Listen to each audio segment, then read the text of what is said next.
Yeah. What? Yeah.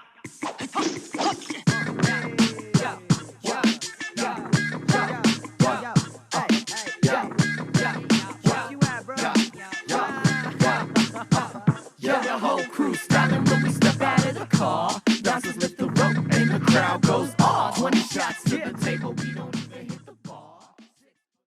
Want to welcome back our audience and our listeners here to Inspicio Arts and this collaboration with the Florida International University Ratcliffe Art and Design Incubator.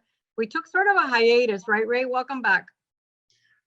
Thank you, Maggie, and it's wonderful to see you even virtually.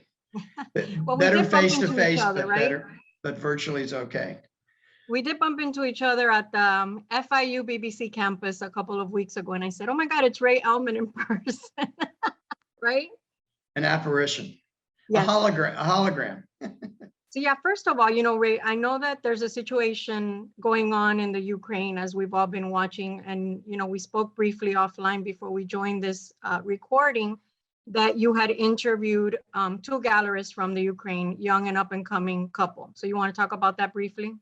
Yeah, I'd love to. Thank you, Maggie. So first of all, my father, who was 52 when I was born, was born in a town called Rovna in Ukraine in 1894. And my family has traced our history in Ukraine back to 1770. So we do feel a connection there.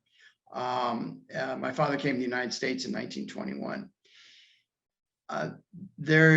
Brett Sokol, who's the arts editor for Ocean Drive and the New York Times correspondent for about the arts for Miami, wrote a story about Julia and Max Voloshyn, a young couple who are gallerists in Ukraine and who have branched out to be represented in art fairs all over the world. And they were in Miami during Art Basel Week with a space at the Untitled Art Fair. And then they decided to continue being here after the art fair, and they rented a pop-up, what they're calling a pop-up gallery in Alapata.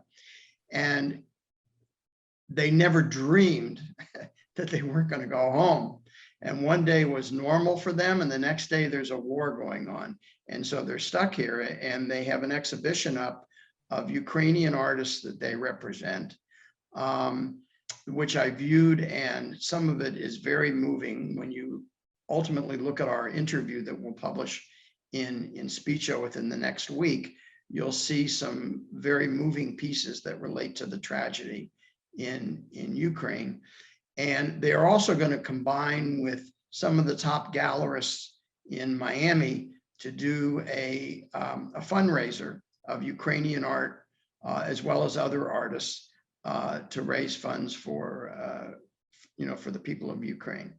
So it's very emotional, and it's very tragic what's going on there. And it's some solace to see the unity in the world to try and get Putin to go home.